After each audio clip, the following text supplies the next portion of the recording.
Reviews గురించి వచ్చింది కదా, Yeah. రివ్యూస్ గురించి మాట్లాడుకుందాం. Oh. నేను మూవీ చూసా. యా మూవీ చూసిన తర్వాత ఒక యూత్ఫుల్కి అంటే యూత్కి కావాల్సిన ఎలిమెంట్స్ అనేది కూడా అన్నీ ఉన్నాయి. అంటే ఇప్పుడు ప్రజెంట్ యూత్ ఎలాంటి పాయింట్స్ అయితే అంటే ఎలాంటి విషయాల్లో వాళ్ళు ప్రాబ్లం ఫేస్ చేస్తున్నారో, సో అలాంటి రియల్ లైఫ్ ఇన్సిడెంట్స్ అనేది కూడా మొత్తం చేశారు. ఈవెన్ కొన్ని రివ్యూస్ చదివినప్పుడు కూడా అంతా పాజిటివ్గా ఇచ్చారు. కానీ రేటింగ్ దగ్గర అయితే మాత్రం సో 5కి అవుట్ ఆఫ్ 5కి 3 2.75 ఇచ్చినా కానీ ఫెల్ వెరీ హ్యాపీ. కానీ 2.25 కానీ 1.5 కానీ ఇట్లా ఇస్తున్నారు, ఎందుకు అనుకోవచ్చు? యాక్చువల్లీ అంటే మీరు చూసిన దానిలో లేదు కానీ నాకు అన్ని రివ్యూస్ 2.75 వచ్చినాయి. అన్నీ మ్యాక్సిమం 90% 2.75, 3.25 వచ్చింది. ఓన్లీ టూ సైడ్స్, ఒకరు తెలుగు 360 2.25 ఇచ్చారు. ఓకే, అండ్ ఇంకోటి సినీ జోష్ 2.5 ఇచ్చారు. వాళ్ళు సినిమా మీరు చూస్తే కింద చదవండి. సినీ జోష్ అంటే ఏదో రాసిండు సంథింగ్, ఏదో ఇట్లా ఉండాలి అట్లా ఉండాలి ఏమో రాసిండు. ఇప్పుడు 2.25 రేటింగ్ మీరు చదివారు అనుకోండి Telugu 360, there is a not single like negative thing aspect. So I'm asking, so నువ్వు ఎట్టిచ్చినవరా అవి 2.25? అయితే కింద తిట్టు అట్లీస్ట్ నచ్చలేదని. డైరెక్టర్ గారు ఏం బీకలేకపోయిండు, ఆర్టిస్టుల దగ్గర రాబట్టుకోలేకపోయిండు, ఎమోషన్స్ అనేది కన్వే అవ్వలేదు. సో రాయండి, మేబీ మరి చూడండి, మీరు స్క్రీన్ షాట్ తీసేసుకోండి, ఎందుకంటే మళ్ళీ మేబీ మన మాట్లాడినాక ఉంచుతారో లేదో తీస్తారో తెలియదు కదా. సో నేను అన్నా, what is this mafia brother, ఎన్ని రోజులు ఇట్లా? సో మీరు అనుకుంటున్నారు మేము సినిమాలు తీయకపోతే మీరు లేరు, మీరు లేరు అంటున్నా నేను. You got my point. ఇప్పుడు ప్రశాంత్ నీల్ అనేటోడు కూడా ఉగ్రంతో ప్రూవ్ చేసుకుని వచ్చిండు ముందుకి. నేను మళ్ళీ చెప్తున్నా, రాజమౌళి అనేటోడు ఆయన గ్రేట్ ఫిలిం మేకర్. రాజమౌళి గారు నా ఇన్స్పిరేషన్. ఆయన ఒక స్టూడెంట్ నెంబర్ 1తో ఇంత దూరం వచ్చిండు. అరే కళలు కంటున్నాం బ్రదర్, మేము ఇక్కడ మేము బిజినెస్ చేయట్లే. 7 years కష్టపడ్డా నేను. You got my point. 7 years నిద్రలేని రాత్రులు గడిపా. నాకు కొడుకులతో నేను స్పెండ్ చేయలే టైం, బట్ నీ సినిమా కోసం స్పెండ్ చేసిన. మీకు నథింగ్ అనిపించుండొచ్చు ఇదంతా. ఇప్పుడు ల్యాండింగ్ యాడ్లు ఇవ్వలేదు, ఆ యాడ్లు ఇవ్వలేదు. అరే ఏంది బ్రదర్, మీరు సినిమా రివ్యూ రాస్తున్నారా, బిజినెస్ చేస్తున్నారా? నేను ఇప్పుడు అడుగుతున్నా 2.25 మీరు చదవండి. మీరు ఇప్పుడు చదివి దాని తర్వాత దాంట్లో డైరెక్టర్ గారు ఇది చేయలేకపోయిండు, డైరెక్టర్ గారు అది చేయలేకపోయిండు, సినిమా బాగాలేదు, ఎమోషన్స్ బాగాలేదు. బ్రదర్ 8 మంది కొత్త వాళ్ళతో నేను ఒక కొత్త director, that narrow mind thinking Bekkam Venugopal. ఇది చేద్దామంటే చేయనియరు. ఓకే, నారో మైండెడ్ అంట. నేను స్టేట్మెంట్ ఇస్తున్నా, బోల్డ్ స్టేట్మెంట్. బికాస్ ఈ సినిమా ఇట్లా ఈ స్టేజ్కి వచ్చిందంటే ఈజ్ మెయిన్ రీజన్. అంటే బెక్కం వేణుగోపాల్ గారు ఇంతకుముందు హుషారు అనే మూవీ చేశారు కదా, సేమ్ ఈ కైండ్ ఆఫ్ స్టోరీ, యూత్ఫుల్ కి ఎంటర్టైన్ అయ్యేటట్టు కూడా. మరి అది సక్సెస్ అయింది. అదే అన్నాను. అది 6 years బ్యాక్, 5 years బ్యాక్. ఇప్పుడు మొత్తం మారిపోయింది. మీకు అర్థమవుతలే. ఇప్పుడు ఏమవుతుందంటే ఇన్స్టాగ్రామ్ అంటున్నారు, ట్విట్టర్ అంటున్నారు, ఇప్పుడు వెబ్సైట్స్ అంటున్నారు, మీడియా అంటున్నారు. ఇట్లా సెక్షన్ ఆఫ్ దాంట్లో ఎవరు ఎక్కడ పోవాలన్నా కూడా మాఫియా తయారయ్యారు. సినిమా ముందు పోవాలంటే పోవట్లేదు సినిమా. అప్పుడు ఏంటంటే మీకు స్ట్రైట్ ఫార్వర్డ్ కంటెంట్ ఎక్కడ ప్లే అయ్యేది, యూట్యూబ్లో ప్లే అయ్యేది. మీకు సీదా ఎక్కడ పోయేటోళ్ళు, మీరు కంటెంట్ చూడడానికి యూట్యూబ్కే పోయేటోళ్ళు. అంతే. ఇప్పుడు యూట్యూబ్ లేదు, యూట్యూబ్ అనేది అయిపోయింది. ఇప్పుడు ఇన్స్టాగ్రామ్ అంటాడు, స్నాప్చాట్ అంటాడు, ట్విట్టర్ అంటాడు. డివైడ్ అయిపోయారు బ్రదర్, ఆడియన్స్ డివైడ్ అయిపోయారు. సో షూర్ షాట్ వీళ్ళ దగ్గర తీసుకెళ్ళాలంటే అందరిని కలుపుకొని పోవాలా. అంత సత్తా ఇప్పుడు బెక్కం వేణుగోపాల్ గారి దగ్గర లేదు పాపం. ఓకే, బికాజ్ అంత పెద్ద ప్రొడ్యూసర్ కాదు ఆయన, మిడ్ రేంజ్ ఫిల్మ్ చేస్తూ కొంచెం బాగా కష్టపడే ప్రొడ్యూసరే. బట్ డబ్బులు అవన్నీ లేనప్పుడు ఏం చేస్తాం, నారో మైండెడ్ అంటే వేరేలా కాదు. డబ్బులు లేనప్పుడు ఎవడైనా చాలా సేఫ్ సైడ్ గురించి ఆలోచిస్తారు. ఆ సేఫ్ సైడ్ అనేది డ్యామేజ్ చేస్తుంది సినిమాకి. ఇప్పుడు నేను కూడా చాలా ఏమంటారు మీకు ఆన్సర్స్, మంచి రివ్యూస్ వచ్చినాయి నాకు. డైరెక్టర్ అనే ఫెయిల్యూర్ కాదు, మీకు మళ్ళీ చెప్తున్నా. నా సినిమా కూడా ఫెయిల్ కాదు ఇంకా. ఈరోజు ఈవినింగ్తో నా చేసి మ్యాజిక్ జరగాలని కోరుకుంటున్నా. ఇంతగానం చేసినా కూడా ఓ మంచి సినిమా. ఇప్పుడు మీరు మాట్లాడుతున్నారు, మీడియా వాళ్ళు మాట్లాడుతున్నారు, ఫోన్ కాల్స్ వస్తున్నాయి. నిన్న ఒక 50 మంది 60 మంది టీవీలో చూస్తే ర్యాండమ్ విజిల్ కొడుతున్నారు. సినిమా ఫెయిల్యూర్ కాదు ఇది. సినిమా కూర్చుంటే నేను ఒక స్టేట్మెంట్ ఇచ్చా, బోల్డ్ స్టేట్మెంట్ అది. సినిమా చూసి వచ్చినోడు ఈ సినిమా పగిలిపోయింది అనకపోతే నేను అన్నా అది చేస్తా అన్న, రిటైర్మెంట్ అనేది నేను ప్రకటిస్తాను. బట్ ఇప్పుడు కూడా చెప్తున్నా, ఇప్పుడు కూడా I'm sticking to my word. ఇప్పుడు సినిమా ఎవరు చూసి బాగాలేదనిలే, రివ్యూ కూడా చూసినోడు బాగాలేదనిలే. కొంతమంది ఉన్నారు, ఒక గ్రూప్ ఉంటుంది, ఆ 10 మంది మనం ఎవరు సాటిస్ఫై చేయలేం.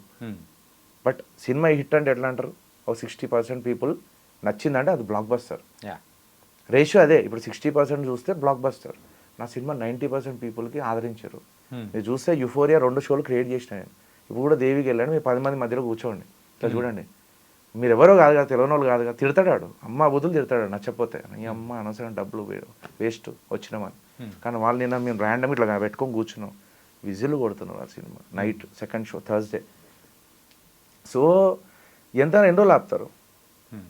ఐఎమ్ ఆస్కింగ్ యూ, ఎన్ని రోజులు ఆపుతారు? మీరు అనుకుంటున్నారు ఇది మన ఇల్లు, ఇది మన సంసారమే, ఇది Tollywood is about my home, me home కూడా అదే. నేను ఏమంటున్నానంటే మీరు నన్ను ఆపడం కాదు, నాలాంటి మేకర్స్ని ఆపడం కాదు, ఫీడింగ్ మీద బతకడం కాదు నేను అనేది, మీకు మీరే లాస్ చేసుకుంటున్నారు అంటున్నాను.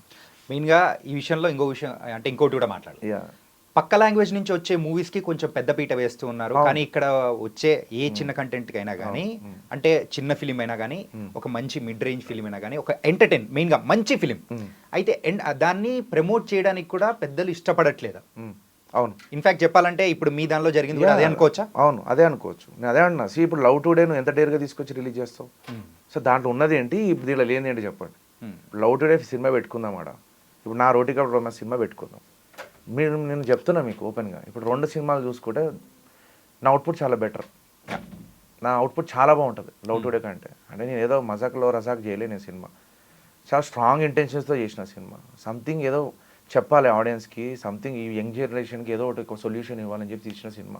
ఇప్పుడు నేను లవ్ టుడేకి అంత గ్రాండ్గా నువ్వు తీసుకొచ్చి సినిమా రిలీజ్ చేస్తావు, రోటీ కాప్టర్ రొమాన్స్ 3 నెలల నుంచి నలుగుతుందని తెలుసు కదా, మీరు ఎందుకు రిలీజ్ చేయరు అంటున్నా, మీరు ఎందుకు నిలబడరు అంటున్నా. అంటే పక్కోల సినిమాకి ఏమో మీరు ప్రౌడ్గా నిలబడతారు. ఇప్పుడు ప్రేమలు అండి ఎగ్జాంపుల్ చెప్తా, ప్రేమలు తీసుకున్నారుగా మీ సినిమా, ప్రేమలకు ఉంది అంటే దీనికి లేని అంటే చెప్పండి అంటున్నా.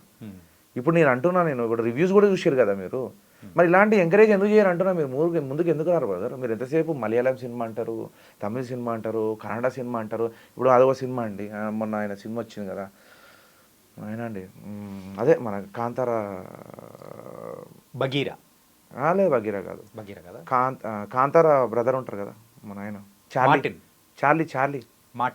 చార్లీ ట్రిపుల్స్ ఉంది, చాప్టర్ 1 చాప్టర్ 2 అని 2 సినిమా వచ్చాయి కదా, పార్ట్ 1 పార్ట్ 2 అని. ఓకే, చార్లీ హీరోతో ఒక సినిమా వచ్చింది, పీపుల్ మీడియా ఫ్యాక్టరీ రిలీజ్ చేసింది యాక్చువల్లీ, సప్తసాగర్ సప్తసాగర్లు పార్ట్ 1 పార్ట్ బి అని. అన్న బ్రదర్ అట్లాంటి సినిమాలు తీసిన వాళ్ళు ఇక్కడ కూడా ఉన్నారు, మీకు చూసే ఓపికనే లేదు. ఇలా ఏంటంటే నేను చెప్తా, ఇలా ఫండా వీళ్ళకి ఓపిక లేదు. ఇలా ఏంటంటే పక్కడ హిట్ అయిందంటే తీసుకొచ్చి రిలీజ్ చేసుకోవడం, అర్థమైందా? దాన్ని బిజినెస్ అంటారు. ఆర్ట్ ఫామ్ గురించి మాట్లాడకండి, ఇక మీరు బిజినెస్ అనే చెప్పండి. You are doing just business. ఆర్ట్ని మీరు తీయట్లేదు బయటికి అంటున్నా, మీకు అంత టైమే లేదు. ఇప్పుడు ఇదే సినిమా రోటీ కౌడర్ అని చెప్తా, ఇప్పుడు కన్నడలో హిట్ కొట్టింది అనుకోండి, తీసి వచ్చి రిలీజ్ చేస్తారు వీళ్ళు. ఇదే తమిళనాడులోని ఈ సినిమా తీసినాను అనుకోండి, అక్కడ మంచి స్కోప్ ఇస్తారు చిన్న సినిమాలకి, పెద్ద పీట వేస్తారు అక్కడ చిన్న సినిమాలకి. అంత పిచ్చోళ్ళు కాదు వాళ్ళు. మెయిన్గా తెలుగు ఇండస్ట్రీలో ఎందుకు ఇవ్వట్లేదు అంటారు? సేమ్ వాళ్ళకి అవసరమే లేదంటున్నా. వాళ్ళు ఎంతసేపు ఈ రోజు నేను బతికేసిన, ఈ రోజు ఫీడింగ్ అయిపోయింది, ఫ్రైడే రోజు ఒక సినిమా పెట్టేసిన అయిపోయింది అంటే ఎన్ని రోజులు ఫీడింగ్ మీద బతుకుతారు అంటున్నా నేను. ఇప్పుడు చూస్తే మీరు వేల మీద లెక్క పెట్టచ్చు, మన దగ్గర డైరెక్టర్లు ఎంతమంది ఉన్నారు. ఈ గాట్ మై పాయింట్, వేల మీద లెక్క పెట్టచ్చు అండి. ఇప్పుడు మన సినిమాలో హీరోలు కాక దుల్కర్ గారు వచ్చి చేస్తున్నారు అంటే సినిమా హీరోస్ కూడా లేరు మన దగ్గర. సో ఎన్ని రోజులు ఇట్లానే నడుస్తుంది అంటున్నా నేను టాలెంట్ లేకుండా లేను ఇక్కడ, టాలెంట్ లేకుండా వచ్చి కూర్చొని మాట్లాడట్లే, అవి ప్రూవ్ చేసి మాట్లాడతాను. నేను ఎందుకు మాట్లాడద్దు అనుకున్నా ఎన్ని రోజులు అంటే, ఇప్పుడు విక్రమ్ అనేటోడు ఏంటో తెలియకుండా, విక్రమ్ అనేటోడు ఏం సినిమా తీయగలని తెలియకుండా నేను మాట్లాడిన అనుకోండి, గాలి మాటలు అంటారు. గాలి మీద మాట్లాడద్దు. నేను తీసినా, పెట్టినా, చేసినా, రివ్యూస్ వచ్చినాయి, అన్నీ వచ్చినాయి, అందరూ మాట్లాడుకుంటున్నారు. 10 మంది థియేటర్కి వచ్చినా కూడా నవ్వుకుంటున్నారు, అరుస్తున్నారు, వెళ్తున్నారు. విక్రమ్ అంటే ప్రూవ్ చేసి ఉన్నాడు కాబట్టి అర్హత వచ్చిందని మాట్లాడుతున్నా, అర్హత లేకుండా మాట్లాడారు. ఈ ప్రీ రిలీజ్ ఈవెంట్లో కూడా మీరు ఏంటంటే అంత డేర్గా ఏ ఒక్క ఫిల్మ్ మేకర్ కూడా అనరు. ఏంటంటే కేసీపీడి కానీ, ఒక మీరు యూజ్ చేసిన వర్డ్ కానీ, ఇట్లాంటివన్నీ ఒకటి డేరింగ్ స్టెప్ అన్నా ఉండాలి, లేకపోతే వీడికి ఎక్కువ అయిపోయిందిరా బాబు, చిప్ అనేది దొబ్బింది అనుకోవాలి, చిప్ ఎక్కువ అయిపోయింది, ఇలాంటి వర్డ్స్ అన్న యూజ్ చేసుకొని పబ్లిసిటీ స్టంట్ ఇట్లాంటి బోల్డ్ అని కూడా వచ్చే ఉంటాయి అనుకోవాలి. అదే అనుకుంటారు మాక్సిమం, అదే అనుకుంటారు మాక్సిమం. చెప్పండి, సారీ. సో మెయిన్గా అంటే ఏ ధైర్యంతో మీరు ఎవరి మాటలు విని మెయిన్గా ఆ స్టేట్మెంట్ అనేది కూడా పాస్ చేశారనుకోవచ్చు?